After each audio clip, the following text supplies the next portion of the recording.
Olá, meninos, aulinha de história. Nós vamos falar sobre o nosso novo conteúdo, que é a Revolução Russa. Antes da gente adentrar mesmo no conteúdo, deixa eu falar algo para vocês. Esse é o nosso primeiro vídeo de Revolução Russa e vocês já viram no blog que tem mais. Esses outros vídeos eu estou reutilizando. Eu já usei eles com o terceiro ano, que já teve esse conteúdo, tá? No bimestre passado. Então, eu vou reutilizar esses vídeos com vocês. Esse primeiro vídeo, eu optei em fazê-lo novamente, tá? Por quê? Porque eu acho que precisa de uma explicação mais detalhada, porque é o primeiro contato de vocês com esse conteúdo, tá? Então, por isso, eu estou refazendo. Nesse primeiro contato, nesse primeiro vídeo, nós vamos falar sobre o que significa revolução e sobre as causas da Revolução Russa. Gente, se por acaso nos outros vídeos algo acontecer, vocês não conseguirem entender determinada coisa, é só me procurar que eu explico sem nenhum problema, tá? Mas eu acho que tá muito bem explicadinho e que vocês vão entender sem nenhum problema, tá? Então vamos lá. Revolução, o que significa essa expressão? Historicamente, toda vez que vocês ouvirem esse termo, revolução, revolução industrial, revolução francesa, revolução russa, nós estamos falando de uma drástica transformação que uma sociedade vai sofrer, que um território vai sofrer. A Revolução Russa é um grande exemplo disso. A gente vai ter uma transformação muito brusca acontecendo ali dentro da Rússia. A gente vai ter a consolidação do socialismo acontecendo dentro da Rússia. Por que eu falo consolidação? Porque anteriormente a gente teve algumas experiências, o mundo teve algumas experiências com o socialismo, mas a consolidação mesmo a gente vai ter ali dentro da Rússia, tá? Então vamos lá, já sabemos que revolução é uma mudança drástica, agora vamos entender as causas da revolução. A Revolução Russa ela vai acontecer no ano de 1917, e aí a gente precisa entender um pouquinho antes para conseguir entender o porquê que essa revolução vai acontecer. Primeira coisa é a gente entender como funcionava a Rússia. A Rússia era um país extremamente agrário. A gente diz que chegava a ser semi-feudal. Professor, o que você está querendo dizer com isso? Provavelmente vocês lembram da Idade Média, estudaram isso com algum professor. O que é a Idade Média? O que é o feudalismo, na verdade? O feudalismo, vou ser bem simplista em explicar para vocês tentarem entender aí, tá muito baseado na agricultura. E eles faziam uma produção que a gente diz que é autossuficiente, tá?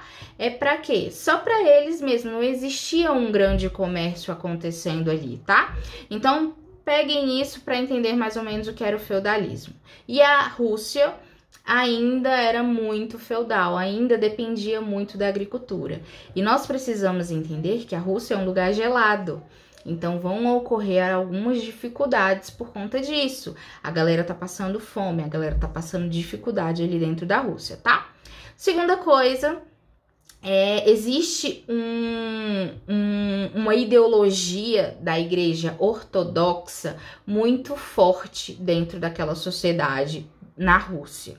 O que é a Igreja Ortodoxa? A Igreja Católica Ortodoxa. Se vocês quiserem pesquisar, bem anteriormente, vai existir uma divisão da Igreja Católica, tá?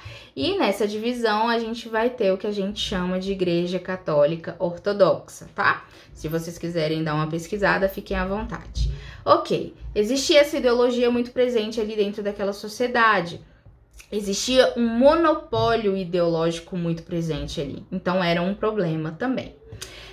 Terceira coisa, a gente vai ter uma guerra anterior, né, à Revolução, que vai acontecer no ano de 1904 a 1905, que é a Guerra Russo-Japonesa. Que guerra é essa? Rússia e Japão vão estar disputando alguns territórios, tá? Se eu não me engano, um deles era até a Manchúria. Ok, nessa guerra acontecendo, a gente vai começar a perceber que a Rússia está completamente despreparada para qualquer tipo de guerra. Por quê? Porque eles não têm produtos bélicos o suficiente, o exército não está bem armado, eles não estão tão preparados, para a guerra. E aí eles estão, ó, apanhando dos japoneses, apanhando muito e vão perder essa guerra. A população da Rússia vai começar a enxergar que a Rússia não está pronta para qualquer tipo de guerra. E isso gera uma insatisfação daquela população, tá? Outra coisa, a gente vai ter o que a gente chama de Domingo Sangrento. Domingo Sangrento vai acontecer no ano de 1905. E ele é muito importante para entender a Revolução Russa, tá? O tanto que esse povo vai estar sofrendo. Domínio ideológico da igreja. A agricultura que não funciona muito bem ali dentro, porque é um país muito gelado. Aí vem essa guerra mostrando que a Rússia não está preparada para a guerra. E além do mais, acontece o Domingo Sangrento. Os operários, as pessoas que participavam, aquela sociedade agrícola, né, vão se preparar e vão fazer uma petição. O que acontece? Dentro da Rússia funcionava ainda uma monarquia absolutista.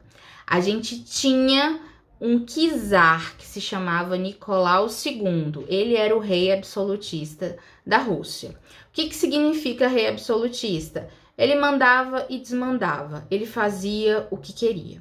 E aí a sociedade conseguiu se unir e fez uma petição pedindo algumas coisas. Numa manifestação pacífica, eles queriam entregar essa petição ao czar Nicolau II. Quando eles iam chegando ali no palácio, subindo as escadarias, o czar Nicolau II, ordenou que houvesse um fuzilamento, ou seja, mete bala, não quero conversa com eles. E muita gente vai morrer nesse dia. Vamos lá, dica de filme. Temos um filme super premiado, que tem cenas reais, inclusive, do dia do Domingo Sangrento, que é o Encouraçado Potemkin, tá? Ele é um filme antigo, ele é de 1925, se eu não me engano. Mas se vocês tiverem curiosidade, quiserem assistir para ver como funcionou o episódio do Domingo Sangrento, tá aí a dica, ok? Então, muita gente morta, o povo sofrendo, e a gente vai ter as derrotas consecutivas na Primeira Guerra Mundial. Gente, a gente está falando de Revolução Russa, estamos falando de 1917. Primeira Guerra Mundial vai do ano de 1914 ao ano de 1918. Então, a gente precisa pensar na Rússia inserida dentro da Primeira Guerra Mundial. E aí, eles observando, como eu disse, não estavam preparados para uma guerra, também estavam lá na Primeira Guerra Mundial, ó, só apanhando, só tendo derrotas. E aí, eles querendo resolver o problema da Revolução Russa, né, a consolidação do socialismo, eles pedem a retirada, né? Eles querem sair da Primeira Guerra Mundial. Claro que vão ter diversas conversas para que isso aconteça, não vai ser assim tão fácil, tá? Mas eles vão conseguir sim assinar um tratado e vão sair da Primeira Guerra Mundial.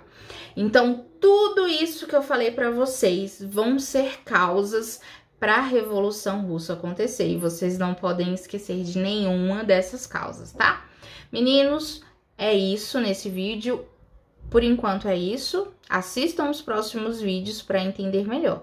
Como eu disse, por favor, se não entender qualquer coisa, me procure. Até mais!